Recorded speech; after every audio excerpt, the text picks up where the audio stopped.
talk about some money. Yeah, you right, man. Making money is me, man. 10 years, man, you're gonna have matching Benzes? 10 years? Think more like 10 days, man. 10 days. Facts. Big facts. All right, so let's talk about, I want to talk about this NBA player. You know, here's the thing. There's this huge thing about NBA players and how they tend to, they get rich, they get money. You know, they gotta give back to their mom, they gotta give back to their, oh shit, hold up. Shout out to you. Shout out to you.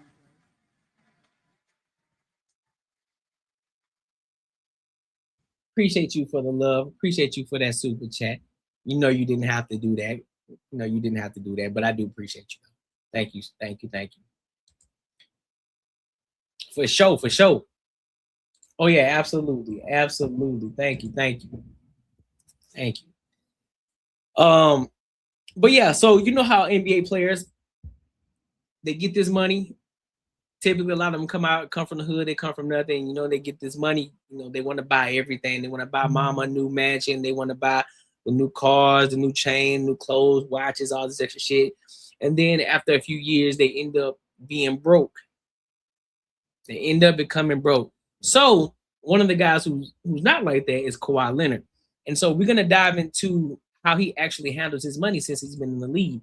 And then I'll give my thoughts and opinions on that too. All right, so let's go ahead and rock out.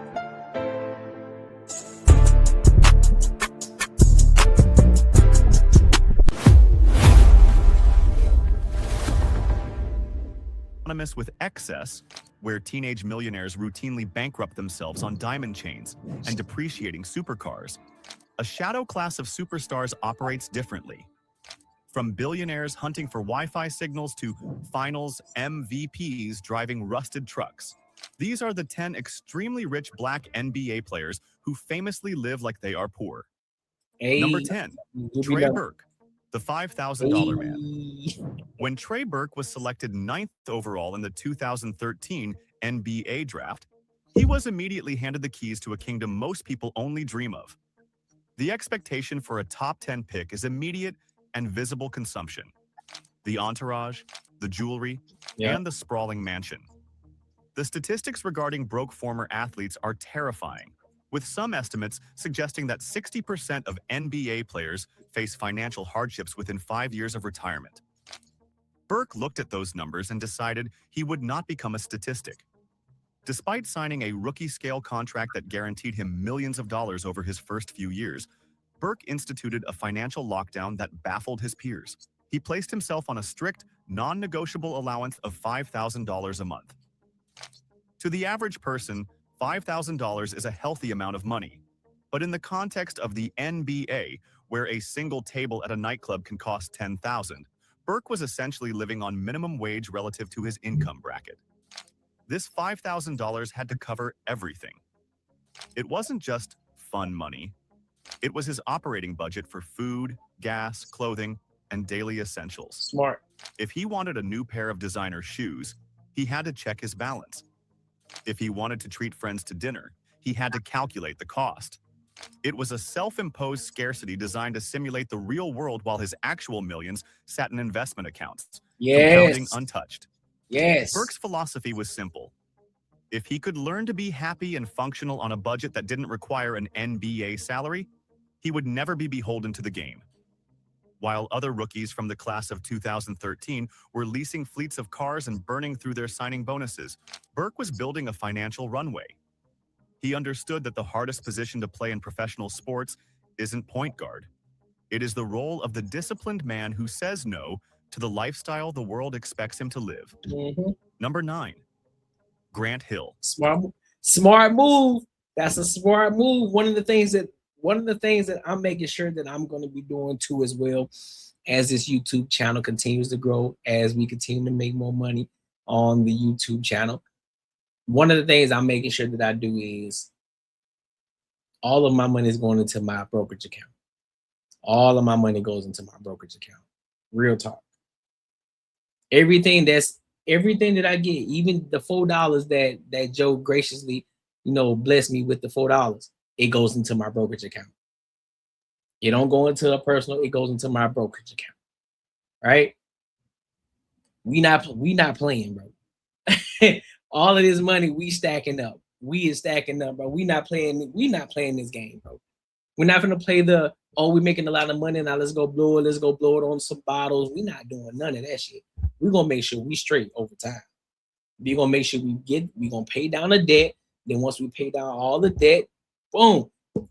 Because then we got more money to spare and we can throw more money into the brokerage account, as well as not upgrading the lifestyle at all, maintaining the lifestyle. Don't need to go crazy with it. And then once I get to a point where I'm like, all right, bet, now I can have some fun. Now I can go buy the car that I want. Now I can go take this trip that I want to take and really enjoy how I want to enjoy it or experience it. Then we can do that. As of right now, we in the grind. We in grind mode, bro. We in building and grinding mode. That's where we at. The old money mindset. Grant Hill entered the NBA in the 1990s not just as a player, but as a brand. Dubbed the next Michael Jordan, he had the massive Fila endorsement deal, the Detroit Pistons contract, and the global fame. Facts, no tricking even though you got Hill should have been the poster child for 90s extravagance. However, Hill came from a unique background that inoculated him against the new money virus. Hill understood the difference between being rich and being wealthy. Rich is the player who signs the check. Wealthy is the person who owns the team. To bridge that gap, Hill operated with a level of financial discipline that was almost militant.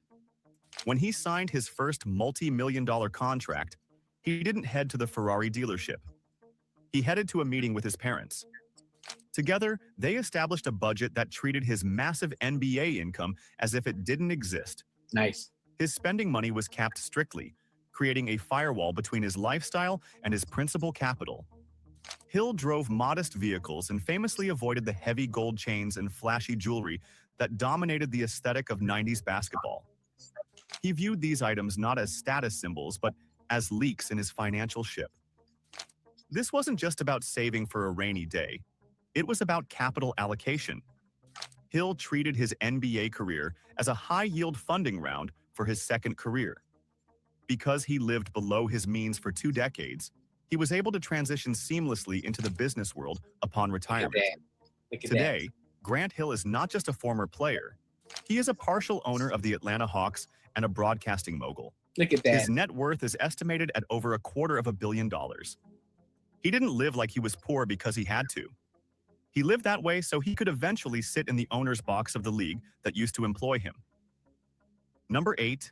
And the crazy thing is, he didn't have a full career. But because he was smart with his money up front, he didn't really need the NBA. He didn't need to play a full year. He didn't need to play 15, 20, 30 years. Now, some people are blessed, like LeBron James. They're blessed, in order to take care of themselves. They didn't have major injuries that was career ending. They didn't have any of those things. But even LeBron James himself still handling his money the way that he's handling it. So he can leave whenever the fuck he want to leave. He's already a billionaire before he even left the NBA. So he's just doing it for the love of the game. And also, I'm pretty sure he's probably just doing it long enough to try to get Bryce in the league. But who knows? Iguodala, the Silicon Valley monk. Andre Iguodala is perhaps the most sophisticated financial mind to ever play in the NBA. During his tenure with the Golden State Warriors, he found himself physically located in the heart of global wealth creation, the San Francisco Bay Area.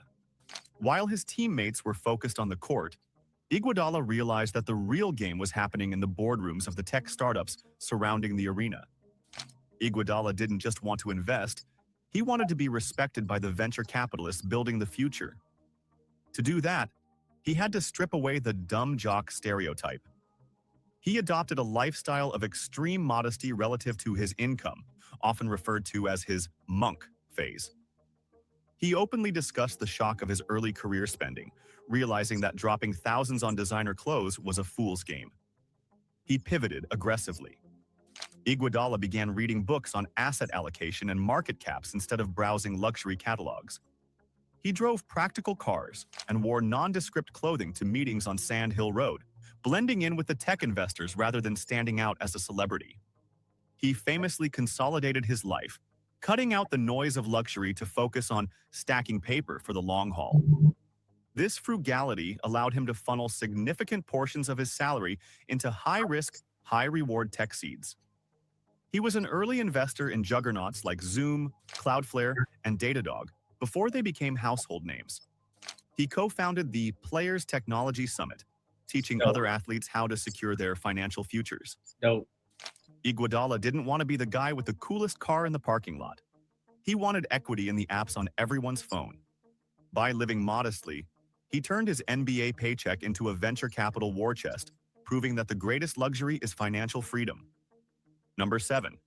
Chris Paul, the point god of budgeting. Chris Paul is known as the point god for his uncanny ability to control the tempo of a basketball game. I modeled my game But his after control Chris over Paul. his personal balance sheet is even more legendary. Paul is the current face of financial literacy in the NBA, serving as a longtime president of the National Basketball Players Association, NBPA. His obsession with budgeting isn't just a quirk, it's a message he preaches to every rookie who enters the league. Paul's frugal mindset was cemented before he played a single minute of professional basketball. When he declared for the draft, the standard procedure for agencies was to offer a line of credit or an advance to potential top picks.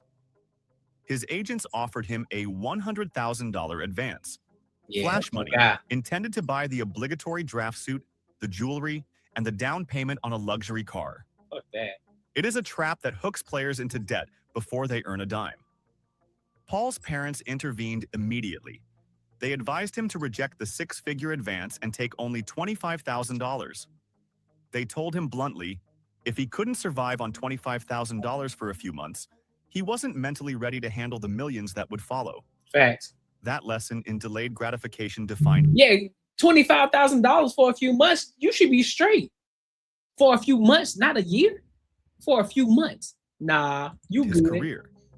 Even after earning hundreds of millions in salary, Paul remains notoriously careful with his spending. He is famous for buying clothes that don't carry designer price tags and emphasizes that time is the only asset you can't budget for.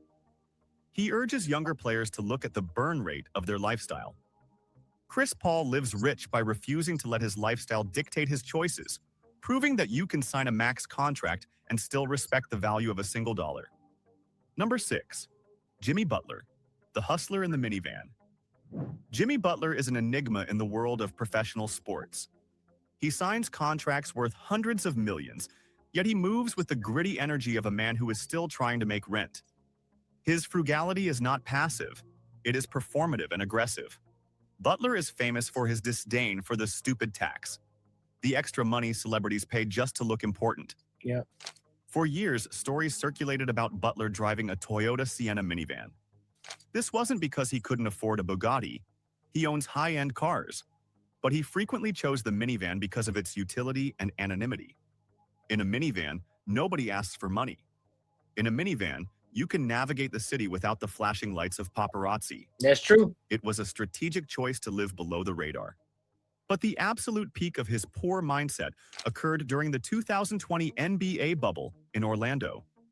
While other multimillionaire players were complaining about the amenities and the food, Butler saw a gap in the market. He realized there was no premium coffee available on the Disney campus. Using his own espresso machine and beans he brought in, he started Big Face Coffee. He operated out of his hotel room like a college dorm hustle. But here is the genius. He charged $20 for a cup of coffee. It didn't matter if it was a small, a medium, or a large. It didn't matter if you were a fellow superstar or a coach. The price was $20, cash only. He was grinding beans and obsessing over cash flow, genuinely excited about making a few $100s a day, despite earning over $30 million a year on the court. He didn't need the money, he needed the hustle. Butler lives below his means because he prefers the chase of making money over the boredom of... Key word, key phrase, live below your means. I know a lot of us, myself was included, we live above our means from time to time. And we get ourselves put in positions where we get into debt, right? And so this is, but you still got time to get yourself out of that and then make sure that you live below your means. So wherever you are right now, stay there. But when it comes to your finances, when it comes to your job, you want to make sure that you're continuously leveling up. When it comes to your skills, if you're starting a YouTube channel, or if you're starting a business, or if you're purchasing a business, whatever the case may be, you keep your lifestyle here. Wherever you are right now, keep your lifestyle here. If you can decrease it, decrease it. But wherever you are, stay right there. But increase everything else. If you got to level up at your job to make more pay, do that. If you got to go to another job in order to make more pay, do that. Level up your skills, go to school, whatever it is that you need to do in order for you to level up to start making more money. But make sure your lifestyle is still here while your money still continues to grow. Put your money into your 401ks, put your money into your Roth IRAs, put your money into your budget accounts and your your brokerage accounts, so that way your money can compound over time, right? Maintain the lifestyle. Keep it here while everything else goes up. You continue to keep going up and up and up while your lifestyle is here. Now you're creating a wealth gap here. You're creating a huge wealth gap. Now you got assets. Now once you get to this point of, all right, well shit, I got assets. Now I can actually enjoy the fruits of my labor. Now I can go buy that Ferrari if I want to. Now I can go and take this expensive trip if I want to, because I've been living here. But that don't necessarily mean now your lifestyle automatically goes here. No, keep it there. But now you can enjoy the fruits of your labor. Now you can take your assets. Shit. Hey, you want to go and take a trip for a week or two? We got it. We good. Now you're not a slave to your job. It's like, man, I can leave this bitch if I want. I can leave this bitch and still maintain my lifestyle. I can still maintain my lifestyle because you're here and your money's up here. But your lifestyle is down the fuck here. So you can maintain your lifestyle over time. So now it's like, nigga, I don't need this job, nigga. I can be gone from my job for a minute. I just want to stay here so I can continue to keep leveling up my money. Bending it. Number 5, Carmelo Anthony, the coupon king. Carmelo Anthony is one of the most prolific scorers in NBA history. A future Hall of Famer, he has earned hundreds of millions in NBA salary alone, not to mention his lucrative signature shoe deal with Jordan Brand. He has the means to buy entire grocery store chains, let alone the groceries inside them. And yet, if you were to stand behind him in a checkout line, you might see him scanning a digital coupon. Melo has openly admitted in interviews, including a notable sit-down with CBS Sports, that he is a coupon clipper. To the outside observer, this seems absurd. Why would a man with a net worth rivaling the GDP of a small island nation care about saving 50 cents on paper towels or getting a discount on a box of cereal? The answer lies in his background. Growing up in Baltimore, Anthony saw how quickly money could vanish. That early exposure to scarcity created a permanent filter on his spending habits. For Melo, using a coupon isn't about the 50 cents. It's about the principle of value. It is a refusal to be overcharged simply because he has the capacity to pay. He advises younger players to count the pennies, searching for deals on hotels and essentials even when they don't have to. But don't mistake this for being cheap. It's about allocation. While he saves on groceries, he pours millions into Melo 7 Tech Partners, his venture capital firm that invests in digital media and consumer technology. Carmelo proves that true wealth is knowing when to spend big on equity and when to save small on eggs. He refuses to let the celebrity surcharge eat into his family's legacy. Number 4. You know, I've noticed a lot of people, once they get to a certain level of money that they make, they own a vineyard, or they either own a portion of it, or they invest in the vineyard or some sort of wine. I've noticed that. That's how the rich get and stay rich. Respect the hustle behind the dollar and use your money wisely. That's a fact. The Oldsmobile icon. Tim Duncan is the patron saint of boring wealth. In a league of peacocks, Listen, I can be 110% transparent with y'all. When I started learning this, because the last big purchase I made, big purchase that I made was the house, right? Was the house that I got now. No, I mean, it can end up being it's gained a lot of equity, but I'll say my truck. I would say my truck was the biggest thing. But now, ever since that, I've made sure that I've refined some things around a little bit, started making money from the YouTube channel. Now I'm like, listen, we holding on to that truck for a long fucking time. I ain't studying no vehicle. I'm not studying none of that shit until I get to where I'm trying to get to. I focus on things I'm trying to focus on, and I get rid of certain things I need to get rid of. And then we're going to continue to keep building the assets until it's like, all right, now it's time to have a little fun and splurge a little bit. Right now, nah, we in the building phase. Duncan was a tortoise, slow, steady, and armored against nonsense. His 19-year career with the San Antonio Spurs brought him 5 NBA championships and over $240 million in salary earnings. Yet, if you saw him at a gas station in San Antonio, you would assume he was an IT manager on his way to a casual barbecue. IT manager. Duncan famously rejected the fashion runway culture of the NBA. He wore oversized flannel shirts and baggy jeans that looked like they were purchased from the clearance rack of a big box store. Yep. He didn't wear them to be ironic. He wore them because they were comfortable, and he saw no logic in replacing clothes that were still functional.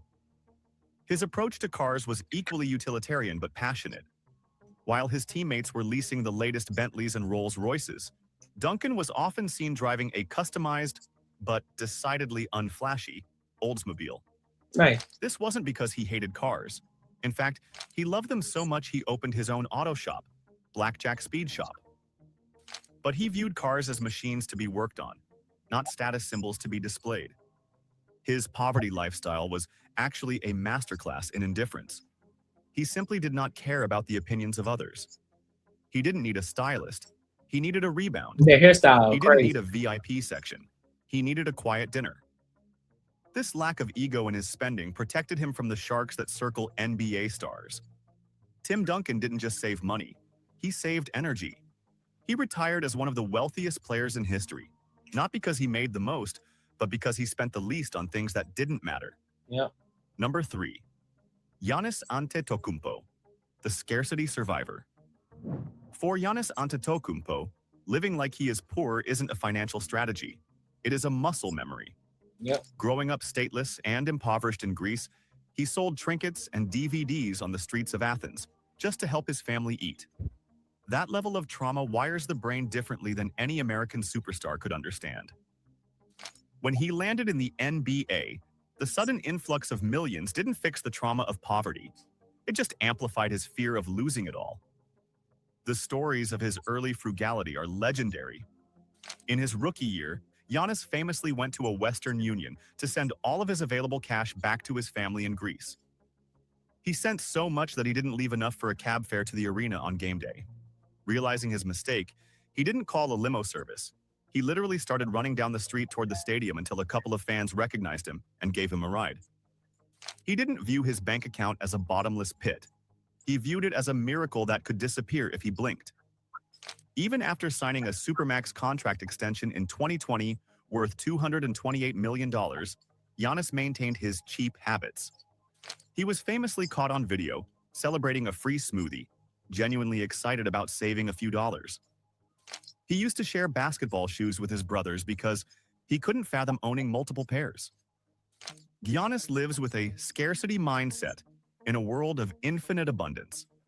He constantly reminds himself that the luxury isn't guaranteed. He collects free water bottles from team facilities, not because he can't afford water, but because waste feels like a sin. He doesn't spend like a king. He spends like a survivor who remembers exactly what hunger feels like. Number 2, Kawhi Leonard, the gas guzzler. Yeah, the gas guzzler. Kawhi Leonard is the ultimate glitch in the NBA matrix. He is a 2-time NBA champion, a 2-time Finals MVP, and a man who has signed contracts totaling well over $250 million. By any metric, he is NBA royalty. And yet, long into his superstar career, he was still driving a rusted 1997 Chevy Tahoe. This wasn't a vintage car collection flex. This was his daily driver from his college days at San Diego State. He affectionately nicknamed it the Gas Guzzler. When asked by the media why a man earning over $20 million a year was driving a vehicle that belonged in a scrapyard, his answer was deadpan and perfect. It runs and it's paid off. Facts. That sentence sums up the entire philosophy of the richest frugal players. It works, so why change it? But the story gets even better. Kawhi Leonard, a man with a 9-figure net worth, once legitimately panicked because he lost his stash of coupons for Wingstop. Damn. He wasn't worried about the cost of the wings. He was stressed about losing the deal. He loves the mango habanero flavor, but he loves the value proposition even more. He's like a wing. He approaches his finances with the same robotic, emotionless efficiency he uses to defend the best players in the world. No flash, no drama, no wasted motion. Kawhi Leonard lives in a tax bracket where he could buy a Wingstop franchise every week, but he prefers the satisfaction of getting a free meal because the coupon says he earned it. He proves that being rich doesn't mean you have to be wasteful. Number 1, Facts. LeBron James, the billionaire. LeBron James. And finally, we arrive at the king. LeBron James is not just a rich basketball player. He is the first active NBA player to be officially certified as a billionaire by Forbes. He owns the Spring Hill Company. How did this man is a billionaire, greatest player to ever play the game too? That's crazy. He has equity in Fenway Sports Group, owners of the Boston Red Sox and Liverpool FC. He owns pizza franchises, and he has a lifetime deal with Nike. His empire is vast, his reach is global, and his wallet is practically bottomless. And yet, he is arguably the cheapest player in the history of the league when it comes to small expenses. Makes sense. This isn't a rumor. It is a locker room fact confirmed by his best friend, Dwayne Wade.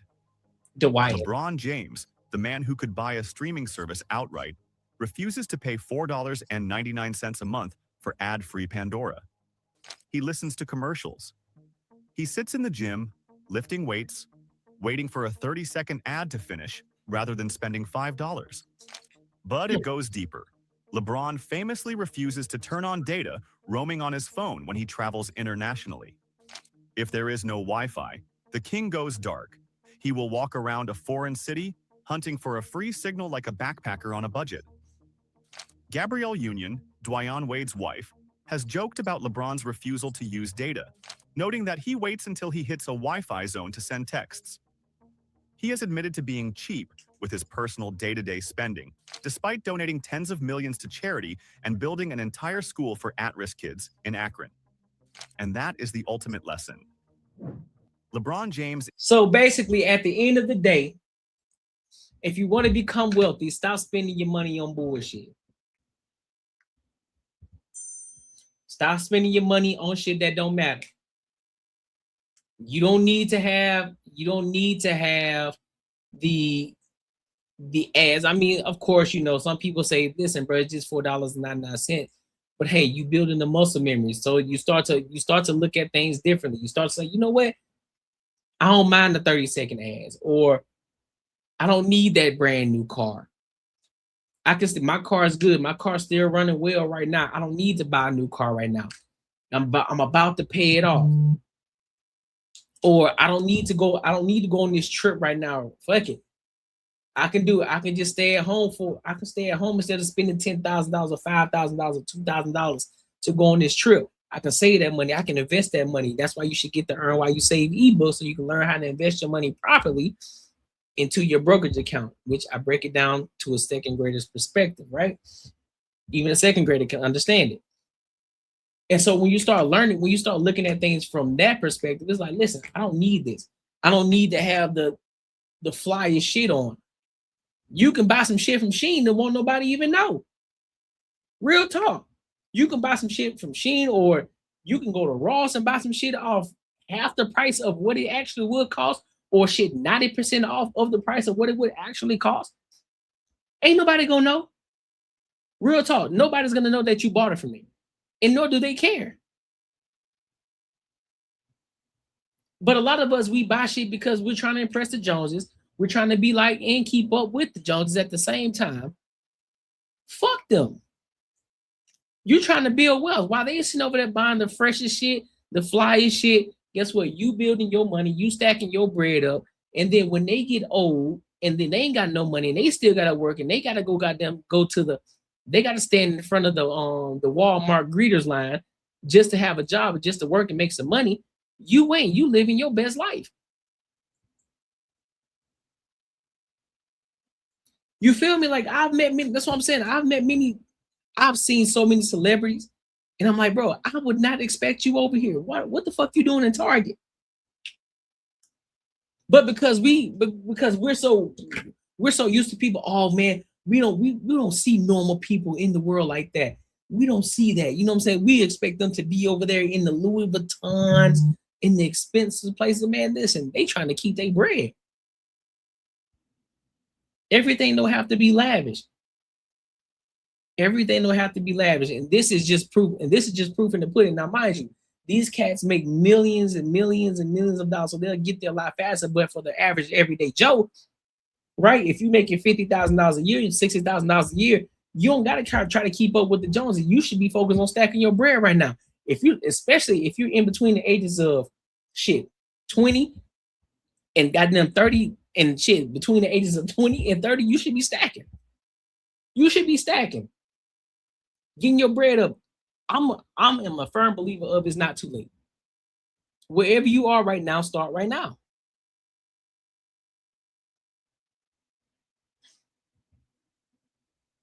The best time to get started was yesterday, but the next best time is right now.